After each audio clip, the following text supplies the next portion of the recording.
For session 2 of day 3, we'll learn why information is power for rare disease families by exploring two projects designed to broaden the picture of their lives and challenges. First, we're joined by Jessie Dubief, the Social Research Director for the European Rare Diseases Organization, EURORDIS. Jessie leads the Rare Barometer program that gathers the voices of thousands of rare disease patients and their families from over 100 countries.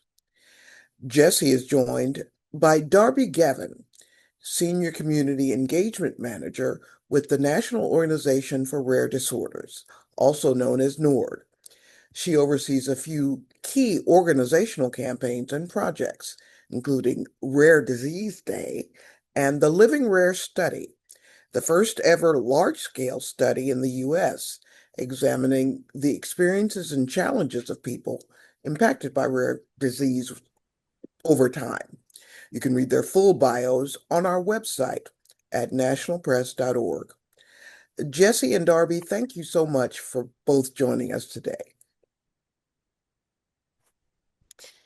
I'd like to start with you, Jessie, because Rare Barometer has been around for the longest, and so please take us on a exploration of that project.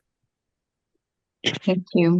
So hello everyone. I'm Jessie Dubief and I'm joining from sometimes sunny today's but currently cloudy Paris. So I will talk a bit about the Rare Barometer program that I'm leading for a few years now, but also I will go through some of the results that we have because Rachel told me that it would be a good idea to give you some ideas for stories.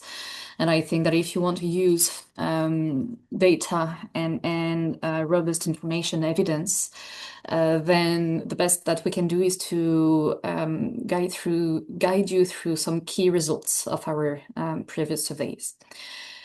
So just a very quick word before getting into the program itself. So a quick word on EURORDIS. So EURORDIS is an alliance of rare disease patient organizations. It was created in 1997, and now we have more than 1,000 members, and our members are organizations, patient organizations themselves. I also reminded here, and I think that will be quite important for you, that part of our members are also themselves alliances. So we have some national alliances of rare disease patient organizations that represent all rare diseases in one country.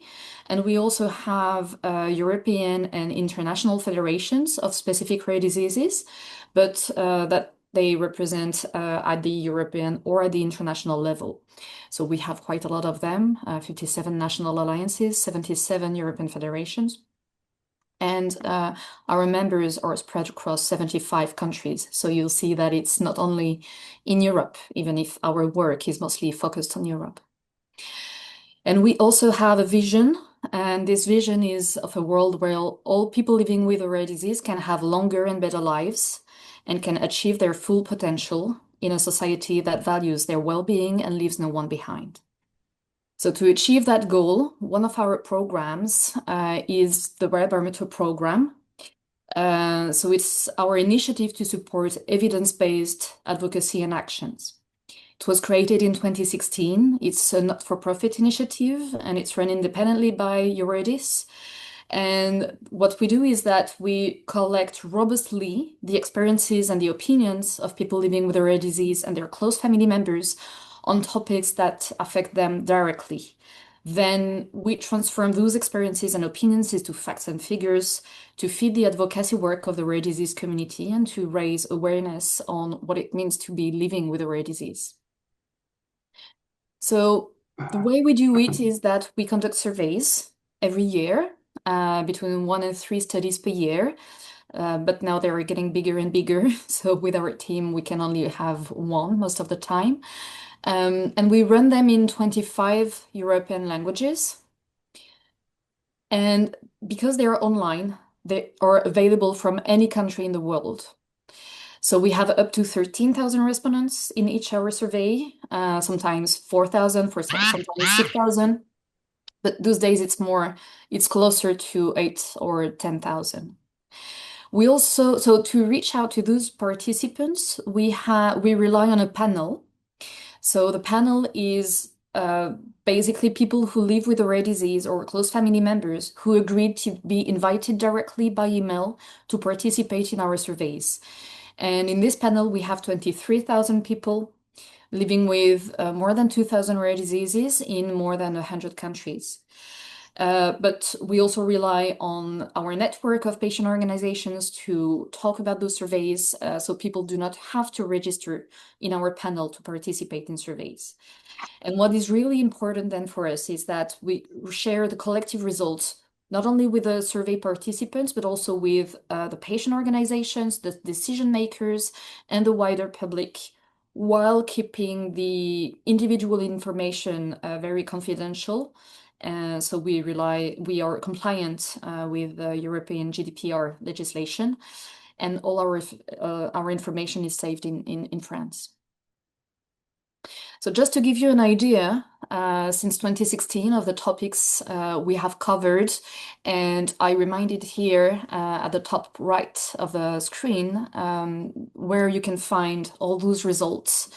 So we have covered the question of daily life and the impact of rare diseases on daily life, unequal access to treatment, participation in research, and I will today focus on the 3 last surveys that we have run on the diagnosis odyssey of people with a rare disease, their opinion on newborn screening, which is screening babies at birth for potential diseases, and on the impact of living with a rare disease on daily life, on which we focused on the barriers and enablers of independent living and social participation.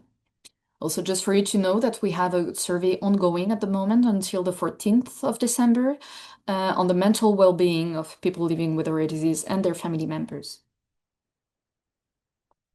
So when I say that we communicate or we publish the results, this is what I mean. We always publish a report or a peer-reviewed article, but we always also have fact sheets, short fact sheets with key results and dashboards with results for each question of the survey so that people can go a bit more in depth into what has been said.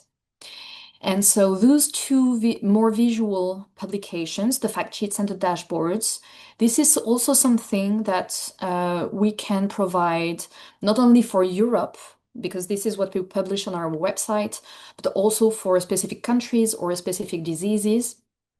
So for instance, here you see that for Belgium, we have adapted the fact sheet, translated it in French, so that we can see the Belgian results for the latest survey, and the same for our dashboards. This means that this information per country or per disease is something that we send to our members, so to patient organizations that are EURORDIS members and that have at least 30 participants.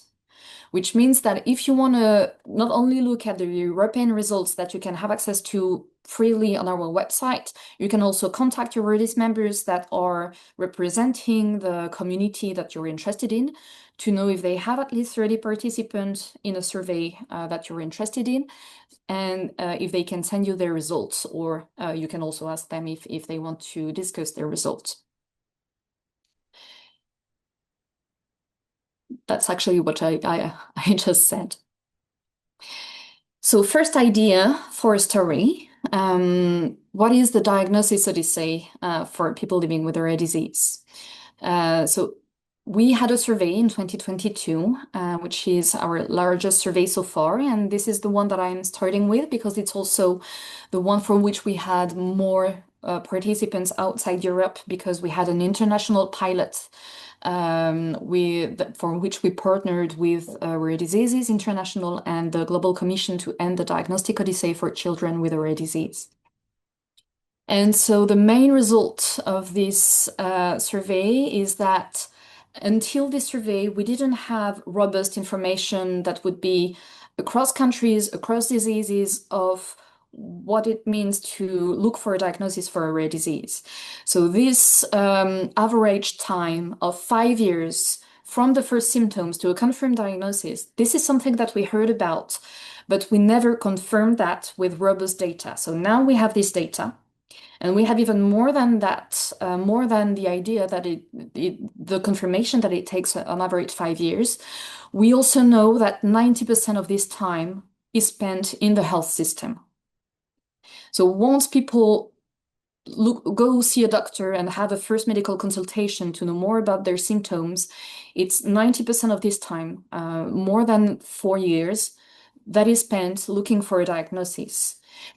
And we have also looked at when people have already the initial diagnosis, the first symptomatic treatment, or are referred to a center of expertise. And this is also something also that changes, for instance, in different countries or for different diseases. So what we can provide is specific results for those countries or diseases. So in terms of key results, that really gives us a good insight into the hurdles of the rare disease diagnostic, but also a good idea of how we could act upon those difficulties. So it tells us that the diagnostic odyssey is long, close to 5 years on average, and 90% of this time is stemming from the health system.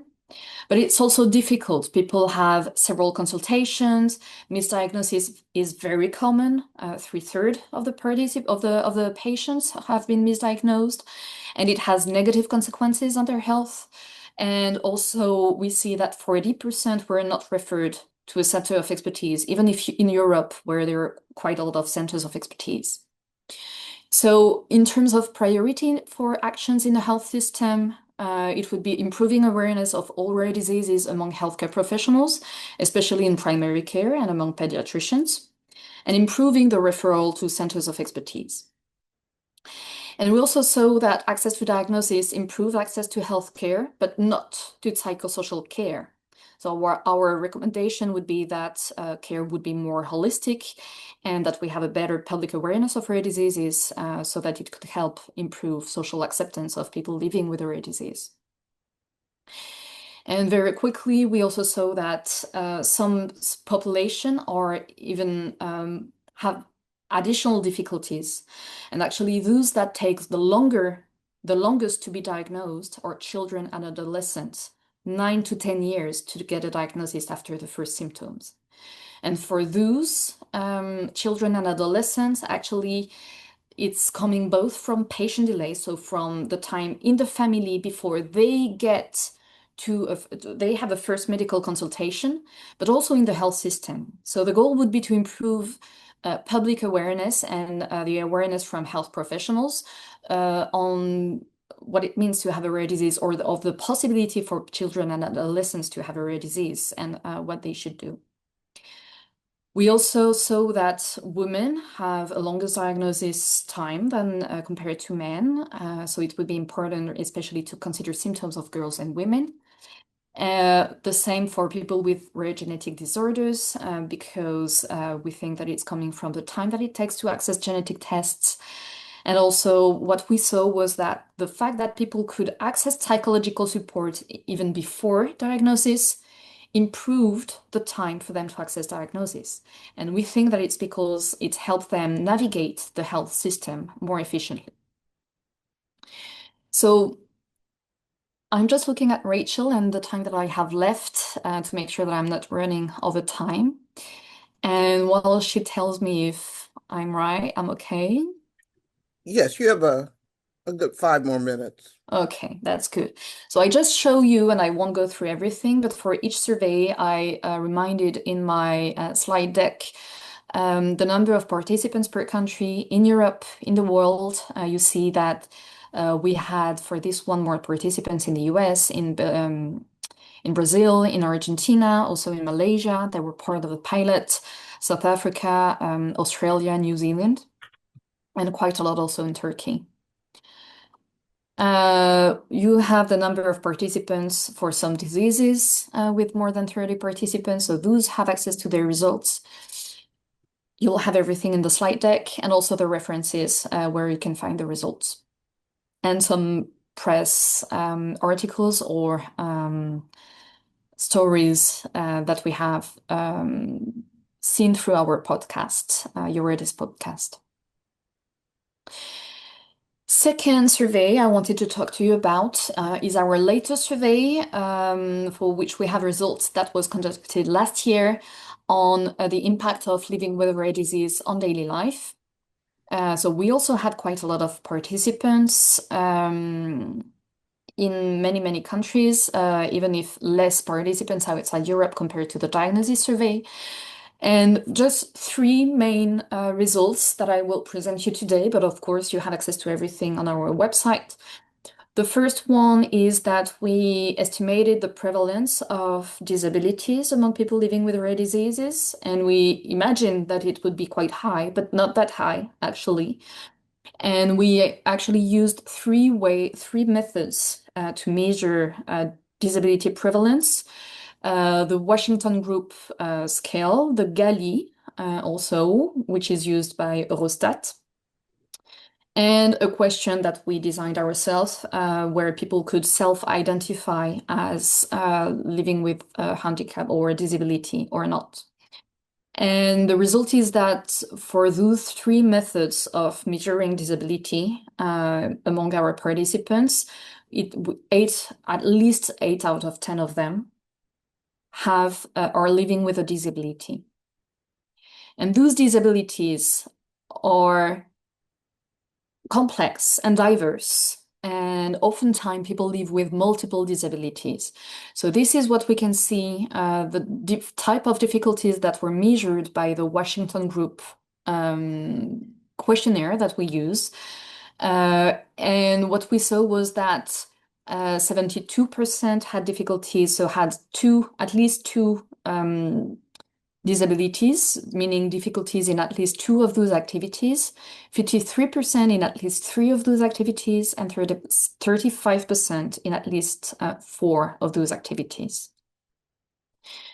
Just to give you an idea also because we also looked at social participation, what we looked at was unemployment, and we made sure that we asked it in a way that could be compared, so that we could see how much more it impacted people with rare diseases compared to the general population. And what we saw was that 23% of the people living with a rare disease were unemployed, which is higher, almost 4 times higher than what we can see in the general population in the EU. So again, very quickly, for those who are interested in country results, those are the number of participants for countries in Europe. Those are the numbers outside Europe, and you will have everything after the meeting. The diseases with more than 30 participants. If you'd like to reach out to our members, you also have the page where you can find the name and the contact of our members, and some references. And finally, the last survey on the opinion of people living with a rare disease on newborn screening. So this survey was conducted in 2023. It's a more complex and more technical topic, so we reach out to fewer participants in Europe and in the world, but still quite a lot of them, and enough to have robust results. So just some idea of what we asked them. First of all, we asked them because what we were interested in actually was their first hand experience of living with a rare disease, and what they thought that we wanted to know if it could impact their opinion on screening at birth. So newborn screening is not, it's usually, so it's part of a national program, newborn screening, where all newborns in a country or in a region are screened for a certain number of diseases, and usually those are diseases that are that appear during infancy and either are quite life-threatening and usually they have available treatments or care. So we don't think that it should be applied to everyone. We were just wondering uh, what it would mean to have a first-hand experience of living with rare disease on the opinion on newborn screening. So we first asked them if it had been possible, they would have liked to be screened at birth, or they would have liked the person they care for to be screened at birth. And the result is that 73%, so a wide majority, would have liked the rare disease to be diagnosed at birth if it had been possible, so as early as possible. And when we looked at the literature, what we saw was that actually it was lower, this percentage, than in the general population. So when we had studies comparing opinion between people living with the disease and people from the general population, usually people from the general population, which are the ones that would be screened possibly through a newborn screening program, they were even more in favor of newborn screening. Probably that means that people who live with the disease are even more aware of the difficulties that it would entail, or maybe that they knew that it was not even possible to screen the rare disease at birth. But it also means that the general population, which are the ones that would be targeted by those newborn screening programs, are even more in favor of newborn screening. And when we asked them if they thought that any rare disease should be screened at birth, if they're allowed to access some specific benefits, well, actually, even more of them said that they think that rare diseases should be screened at birth, but mostly if there are benefits for the patient. So the first benefit would be if it allows a quicker diagnosis to the benefit of the individual person and their family carers, but also if it allows the person living with a rare disease to have their disabilities better recognized, more adequate social support and independent living, or if the disease can be followed up and harm can be avoided through prevention practices. And we see the same type of tendency in the general population, meaning that when we ask them if they would have liked their child to be screened at birth, or if they think that anyone should be screened at birth, people are even more in favor. People say, even the people who wouldn't have liked their child to be screened would think that it would be a good thing for anyone to be screened at birth. So again, just the number of participants in each European country, in the world, and for specific diseases, and the references. So on that, I think I am on time. I want to thank you. I think that Darby will be following me for the presentation of the NORD study, and that we have some time for discussion just after. Thank you so much for a very thorough and intriguing presentation. Darby, let's turn to you now to talk about the Living Rare study. Thanks so much. I am just going to get my slides up here.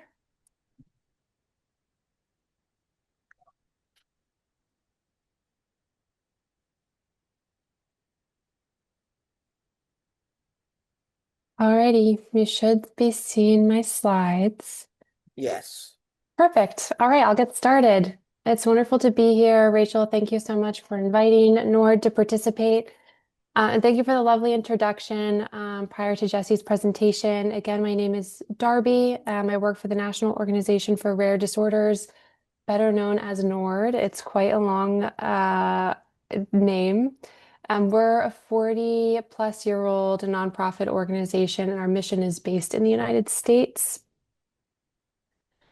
Our mission is to improve the health and well-being of people with rare diseases by driving advances in care, research, and policy. And I'm going to just dive really briefly into the different pillars of our mission to make sure everybody's kind of grounded in what NORD's purpose is as an organization.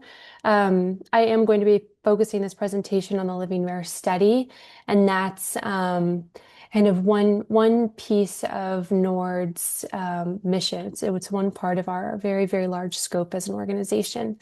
So first and foremost, we work across care for all rare diseases. We provide a variety of patient assistance programs that help patients access transportation to medical appointments, help with copay assistance, and those types of kind of financial barriers to care. We also help with care navigation through our information and resource services team.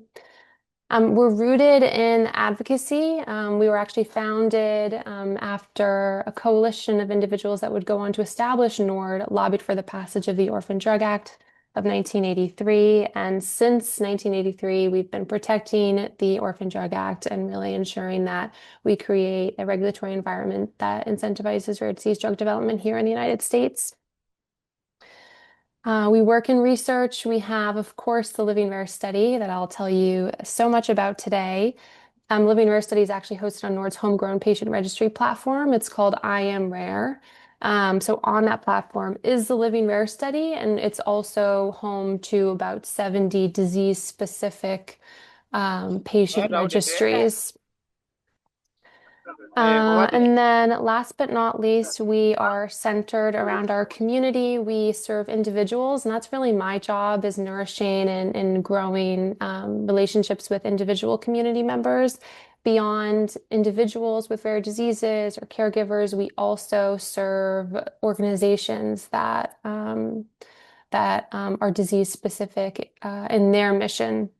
And we have a network of about 340 disease-specific organizations that are part of that membership network. And NORD, as an organization, is a part of EURORDIS's National Alliance program. All right, so I'm going to transition into talking specifically about the Living Rare study.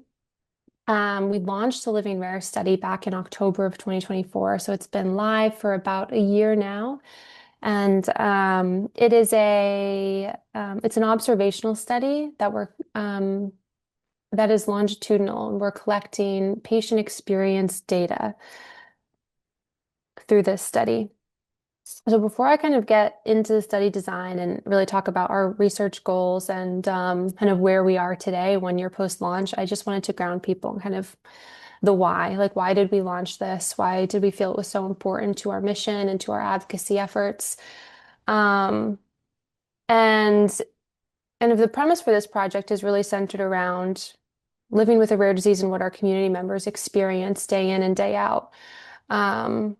And when you think about rare diseases, a lot of the time when I talk to people who've never heard of them, it sounds like very obscure. It sounds very uncommon. It sounds like not many people are impacted, and maybe the societal impact isn't very great. But we're actually talking about 30 million Americans and 300 people around the globe. And to live with a rare disease means to have it impact your daily life every single day in all aspects of your life. It impacts your educational attainment, both as a patient or as a caregiver. It impacts your financial health, your emotional health, your social health, your relationship with your spouse, with your friends, your ability to participate in all of these activities that exist in society for people, designed for people who are not impacted by rare disease. It impacts your ability to navigate the medical system. So it's really, there's not a single part of somebody's life that isn't touched by rare disease if they are impacted. And we know that because we work at NORD, and we hear it in our day-to-day. We have a call center that receives thousands of calls and emails a year, and we are consistently exposed to the challenges that our community members face. But we didn't have kind of the data to help others outside of the rare disease community understand what it meant to be living rare. And we didn't have the ability to really convey the impact to key decision makers like policymakers and lawmakers. So, because of that, we embarked on this project. We recognized that in order to be really effective in our advocacy efforts, we needed to be able to have data to bolster everything that we're saying to members of Congress and to state legislators. And again, the solution for that gap in data is the Living Rare study. As I mentioned, it is a observational study and it's disease agnostic. So anybody with any rare disease can participate, as well as individuals that are undiagnosed and suspected of having a rare disease. And this study is IRB approved, and IRB is an institutional review board, and IRB approval just means that we're really protecting patient privacy and just protecting patients in general. We're following all kind of guidelines to ensure that this research is ethical and there's no kind of um, risk to the patient or to the caregiver or to any participant who decides to join. We're collecting data across three broad topics. The first topic is access, and a lot of the questions are related to diagnosis and experience getting diagnosed, as Jessie mentioned, she described both kind of the arduous journey that it takes to get diagnosed and provided some data to support that narrative. And that's something that we're evaluating as well, specific to patients in the United States. We also ask a lot of questions related to experience navigating the healthcare system, quality of care that patients receive, and access to treatment. And we ask questions related to insurance, insurance coverage, denials, those sorts of things. Another topic that we're assessing is burden, like burden of rare disease on the individual. We ask questions related to emotional, physical, and financial health. And lastly, we ask questions about impact on daily life, questions about quality of life, about employment, and about basic needs.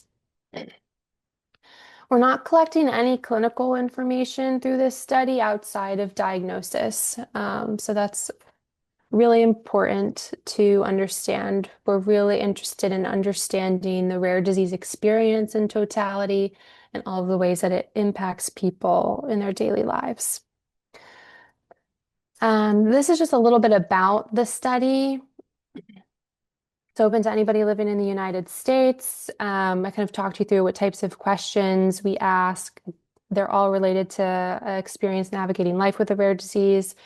It takes about 1 hour to complete for participants, like for somebody who is reporting for themselves. They are a person living with a rare disease and they are participating in the study. For caregivers that are reporting on behalf of somebody with a rare disease, it takes about 90 minutes. And that's because there's an additional survey that's specific for caregivers. So they fill out the portion of the study that's for the individual living with a rare disease that they're reporting on behalf of, and then they have their own survey to assess their experience as a caregiver. People can save their progress and return later to finish filling out the survey.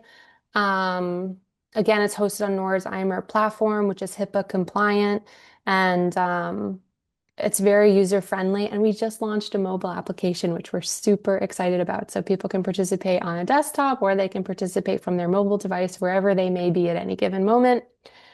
And I mentioned at the very beginning of my presentation that this is a longitudinal study. So it's a little bit different from the Rare Barometer from a design. It's actually very different from a design perspective.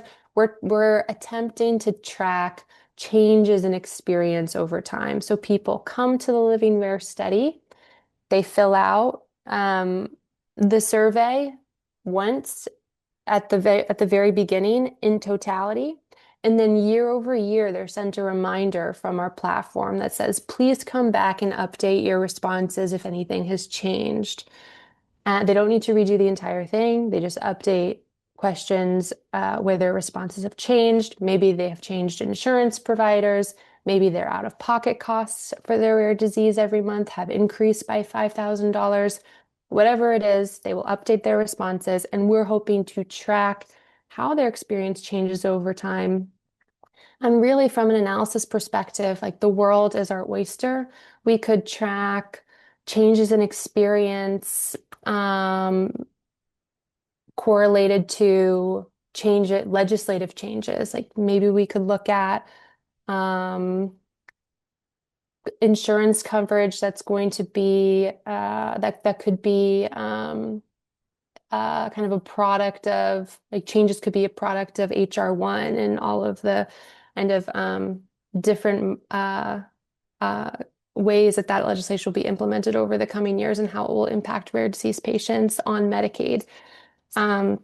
We could look at changes in experience against evolution of the disease or progression of the disease. So there's a lot of different types of analysis that we could do with this data, both in kind of a specific moment and over time. And last but not least, I just have a kind of confidentiality statement. We have a whole confidentiality landing page on our website. Again, our platform, I Am Rare, is HIPAA compliant, and all responses are confidential and fully protected.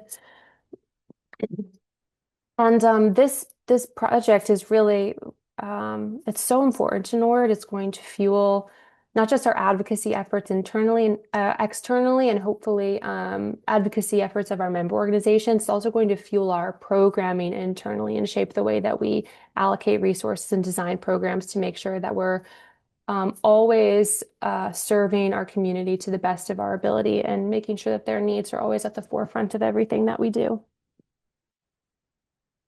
So now I'm going to transition into sharing some data nuggets, and I call them nuggets because they are truly nuggets. They are just snippets, like snapshots of our data from a moment in time. And we're very much in our infancy from a data collection and data analysis perspective. We have around 2,900 participants. But we have not published our first annual report yet. That is coming. The target is the first week of Q2 2026. So unlike the very robust data that Jessie reported, like we are not there. These are nuggets.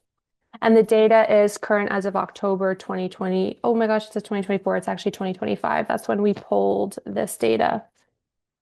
And you'll see on your screen now that there's just a series of photos populating. And these photos are actually, they kind of show the story of one of our wonderful volunteers, Geneva Stone, whose son lives with a rare disease that he's been navigating for 2 decades. And I added these photos because we have a few graphs from our caregiver respondents. And I think that those photos really kind of visually help tell the story of what it means to be a rare disease caregiver and how the experience of caregiving evolves throughout one's life as the disease progresses, or just as the patient's needs change. So that's a sneak preview to our caregiver nuggets that I have here in a few slides. So I'm going to talk you through each of these graphs. In the bold text at the top, that is the question that the participants see. So this question was, what started the participant's diagnostic journey or their journey to figure out what was going on with their health? You can see our results here on this bar chart. The majority of people reported that they experienced a symptom or felt that something wasn't right. And that's kind of what prompted their diagnostic journey. Similar to what EURORDIS has done with the Rare Barometer, we are going to be able to map the length of the diagnostic odyssey. We're tracking date that their journey started and then date of diagnosis. So we'll be able to hopefully have additional data to kind of contribute to that space and that conversation. What type of health insurance does the participant currently have? Health insurance is very, very important here in the United States. If any of you are US based, I'm sure there are a few. You'll maybe have, feel that in your own personal life. And we're tracking this information because it will open a whole world of opportunity from an analysis perspective to understand how people's experiences may or may not shift based on their health coverage. We can see right now, or when this data was pulled back in October, the majority of our participants had insurance through a current or former employer. This question says that in the past 12 months, how much did you or your family spend on out-of-pocket healthcare costs associated to the participants' rare disease? I've shared this nugget with community members in a variety of settings, and they're very surprised at the results so far and have been motivated to participate based on the majority of people reporting less than 1,000. So it'll be interesting to see how this data continues to shift over the coming years. This question, it's similar to the last one, but this is focused on indirect healthcare costs for the participants' rare disease. Kind of similar pattern that we see here with the majority of participants reporting less than $1,000. This question states, do you think this main provider of healthcare for the participants' rare disease has expertise in the participants' rare disease? In prior questions, they've been asked to identify a main healthcare provider and like prompted on how to do so. So this is reassuring. 58% of our respondents so far feel that their main provider of healthcare for their rare disease does have expertise. Some don't know, 30% and 32% say no. In the past 12 months, how many times has a participant's current health insurance carrier denied coverage for a prescribed medication, test, or procedure from the main healthcare provider? This is also another surprising nugget for a lot of community members that I've shared this data with. 387 respondents said 0 times. And I think that surprised people because so many people experience so many denials so frequently here in the United States. So again, it'll be interesting to see if this data shifts over time and as we have more people participating and sharing their experience. This question is part of the kind of the burden kind of part of the study where we're really trying to understand impact on daily life. This question is, to what extent does having a rare disease impact the participants' daily life? And you can see 41% of people said extremely impacts, 38% said very much impacts. So that's very, very much over the majority of respondents have reported some sort of significant impact on daily life. This question pertains to quality of life. About 31% of people reported good quality of life, 27% reported fair, 6% reported excellent. And 22% reported very good, 14% reported poor. This question kind of pertains to people's perceptions and understanding of the participant, which is a person with a rare disease. And our results so far as of October show that 37% said that very often they feel that their rare disease influences people's perceptions of them. 31% said sometimes. And then these purples are always kind of hard to tell. 7% said rarely, 19% said always. This question stated, in general, how would you rate the participant's social life? 27% said fair, 21% said good, 2% not applicable, 4% excellent, 10% very good, and 36%, which is the majority of our respondents so far, said poor. This question is related to emotional and mental health. We have many questions related to that topic in this study. And you can see that this question is asking people to reflect on the past 30 days. Did poor emotional or mental health keep you from doing usual activities? And we have a majority of respondents reporting rarely, and then 231 respondents reporting sometimes, and so on and so forth. And then this is the first slide with data from our caregiver survey. So again, there's the way the study is designed. There are 3 surveys for participants to complete, and I walked us through those kind of 3 themes for each survey. And if you're participating as a caregiver, a 4th survey populates for you to complete based on your own experience, and that's where this data is pulled from. And it happens to be National Family Caregivers Month in the United States, so it's a really ripe time to be talking about the impact of caregiving. It is like an unpaid full-time job here in the United States, and it really prevents people from doing so many things that they would be doing if they were not spending, all of their time, 24 hours a day, caring for somebody with a rare disease. So this question was, how has caring for the participant affected your relationship with your family members and relatives, excluding your spouse, partner, or significant other? The blues are a little hard to tell, so I'm just going to walk you through. The 50% said neither improved nor worsened, and then this 1% is not applicable. And the purples are also a bit hard to tell. 31% said worsened, and then this lighter purple is significantly improved at 2% of respondents. And then 10% said significantly worsened, 6% said improved. How has caregiving for the participant affected your relationship with your spouse, partner, or significant other? 39% of people said it neither improved nor worsened. 38% of people said it worsened, 3% said it significantly improved, and so on and so forth with these other colors that are much easier to see.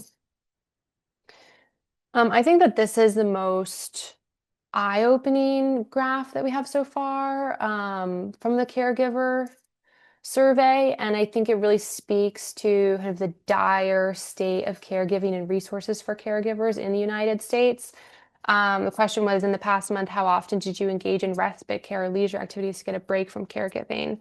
And 47% of people said rarely, 31% of people said never.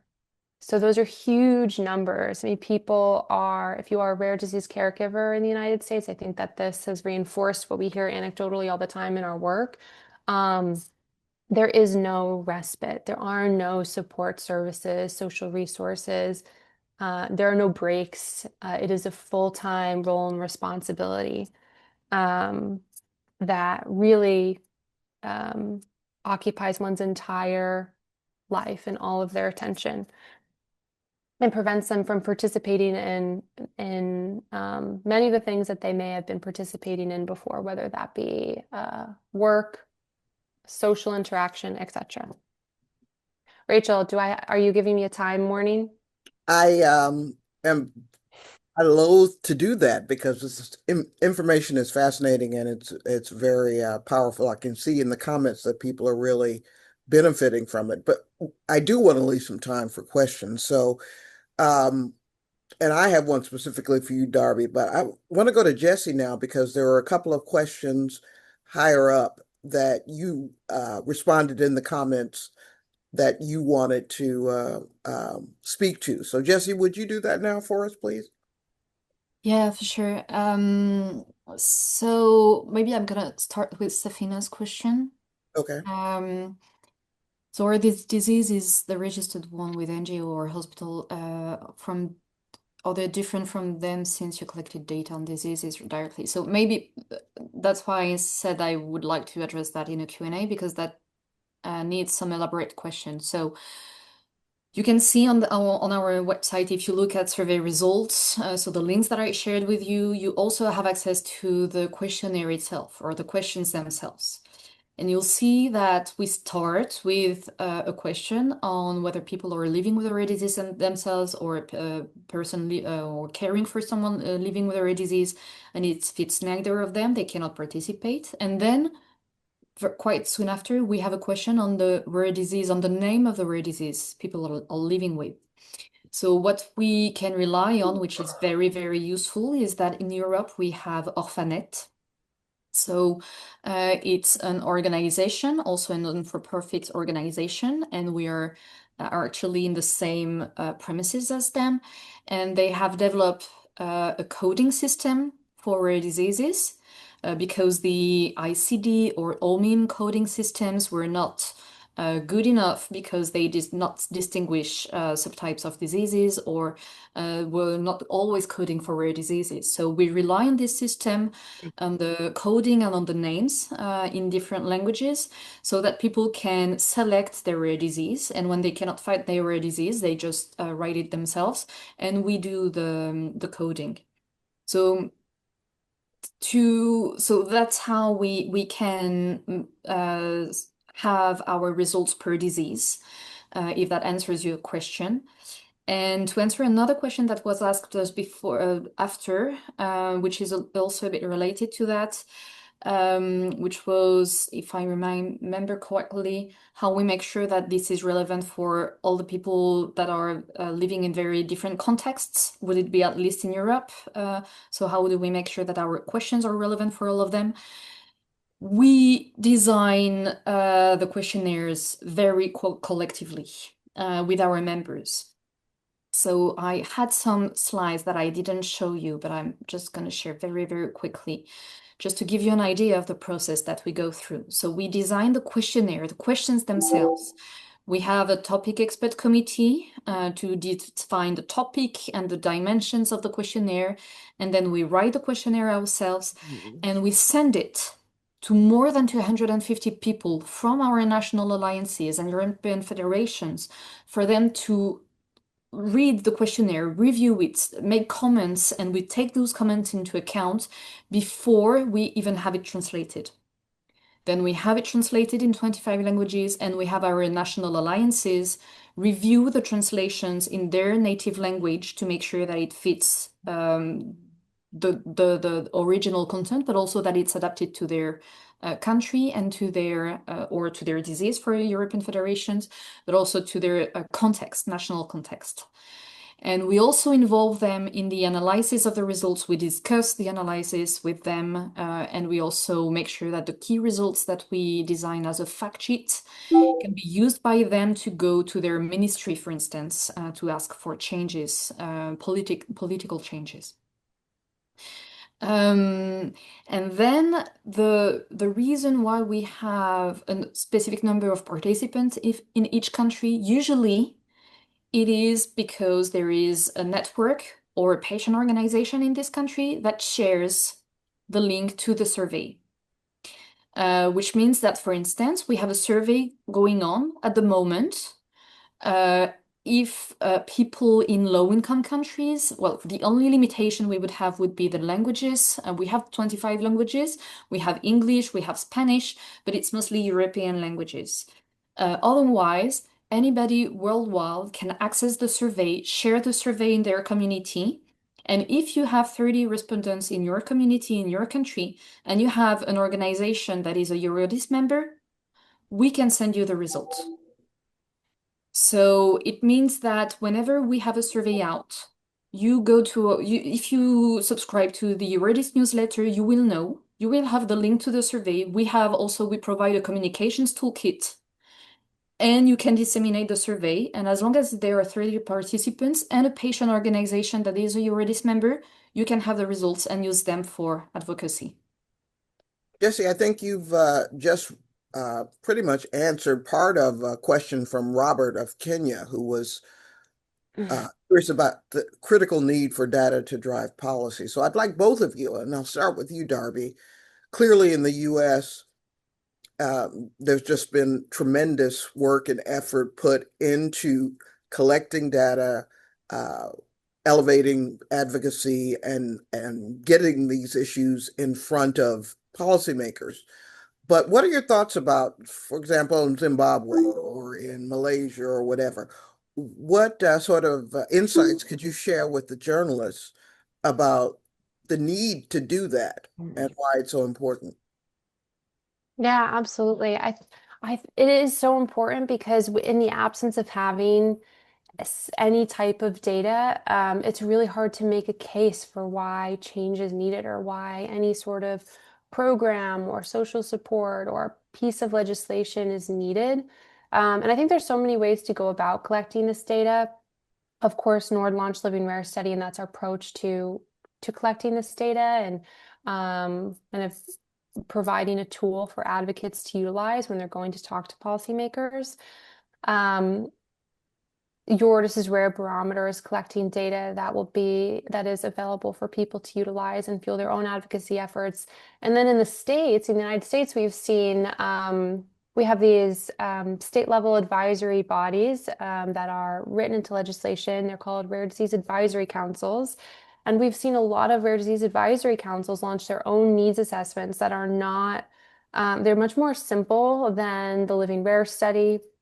They're often hosted on SurveyMonkey or some other sort of surveying platform, and they don't collect data that would identify anybody, but it does give them a glimpse into what people are experiencing and what's really pressing and urgent for rare disease patients and families in their states. So I think there's a whole bunch of different ways to go about collecting this data. And I think in countries where maybe you have resources that are limited or you don't have the bandwidth to launch something similar to the Living Rare study, you could certainly take a smaller scale approach, similar to what Rare Disease Advisory Councils are doing at the state level here and in the United States.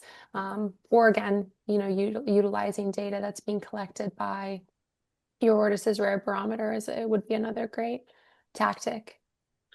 Jessie, I know you've said that most of obviously the participating countries are in Europe for your project, but are there any alliances or any pathways onto the African continent, for example, or in Asia, South America? Yeah, you need just to check the list of our members. So I did send I can remind the link to the web page. But if you check the list of our members, we do have members outside Europe. You've seen that we have members in 75 countries, so it's really more than continental Europe. It means that if there is a EURORDIS member in your country and they represent all rare diseases in the country, they can have access to the results at least as long as they have 30 respondents. So it's really the communication that is key. So for instance, the survey that is ongoing on mental health, if they share, we leave it open until the 14th of December. If by the 14th in Uganda or Kenya, there are more than 30 respondents, and there is a EURORDIS member organization for the country, we're happy to send the results. We do that automatically for all European and international organizations that have at least 30 participants. We have so many great questions and so little time, but I wanted to share with both of you that we are going to try to copy some of the questions from the chat and then perhaps share them with you if you have time, if you have down the line, if you could answer them, that we will share those responses with the journalists. But there's one that I wanted to put forth because several of our participants from Asian countries have said that getting people with rare diseases to talk about their experiences, to reveal to the public that maybe their family is going through this has been difficult, or it's just the information is non-existent because people aren't willing to talk about it. So I wanted Jessie first, and then Darby, you can lead us out with, once again, the importance of making a instrument that allows them their dignity, that's not extractive, you're not really being pushy to get this information, but communicating to them the need for the information. Yeah, I know this is really tricky, and I must say, if you've seen the results, would it be just a number of participants in Europe? You can see that would it just be just in Europe? There are different cultural differences. Would it be even in terms of participating in such studies and surveys? It's harder to reach out to people from Eastern Europe, but I must say that we're probably the only program that has regular surveys in Eastern Europe, and that's really insightful for the patient organizations and the policymakers in there. So yeah, the really dissemination of the survey when it's open, or like for Darby, having people participate in a study that is open all year long, that's really key. And as long as there's this dissemination effort, and now with Rare Barometer, it's getting easier because people have seen the results, and what Darby just showed is really important, that people actually want to contribute because they see some of the results. So people see exactly what they could get and how they can contribute. And so little by little, after you get some results, people are more and more involved, especially if you make sure that the participants have the results or have the possibility to receive the results, and that they see how useful it could be. So what is really important is to, when you disseminate the survey or communicate the link for people to answer to the survey, is to say already, to give them an idea of how those results would be used. Darby, I'll let you have the last word. Thanks. I mean, I would just echo what Jessie said. So, I mean, from the start of this project, we've felt really strongly that this is a community-driven project that NORD is facilitating, and everything that we do with this study is centered around bidirectional engagement with our community members. So the whole focus of the study was established by our advisory committee, and that was comprised of rare disease patients and caregivers. And we have quarterly webinars where we talk about the study, we share updates, we share data nuggets, and we collect feedback. We ask people, what type of analysis are you interested in? Did we miss questions? Are there still going to be data gaps? Do we need to add some questions? What was your experience like participating? So our community has the opportunity to touch all aspects of this project and really shape it. And another key piece that Jessie mentioned is giving people access to the results as frequently and quickly as possible. And one of the mechanisms within I Am Rare that we have built is that right when people submit a survey, there's some graphs that they can access immediately to see how their responses compare to others. So we start that immediately, and we continue it through a lot of different community engagement tactics throughout the year.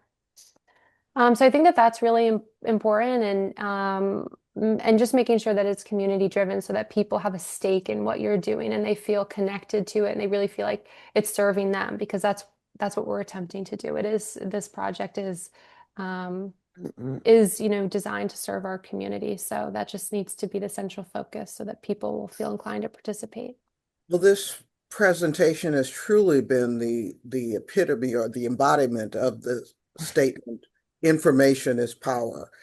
And I would like to invite both of you to keep sending me information about the research about this topic, which I will then share with the fellows. So at this point, I'd like to take this opportunity to thank Darby Gavin of NORD and Jessie Dubief of EURORDIS for a very powerful and important conversation about the lives and experiences of people living with rare disease. Thank you both so much for joining us. Thank you so much. Thank you. I'll be in touch with both of you, but thank you. Thank you.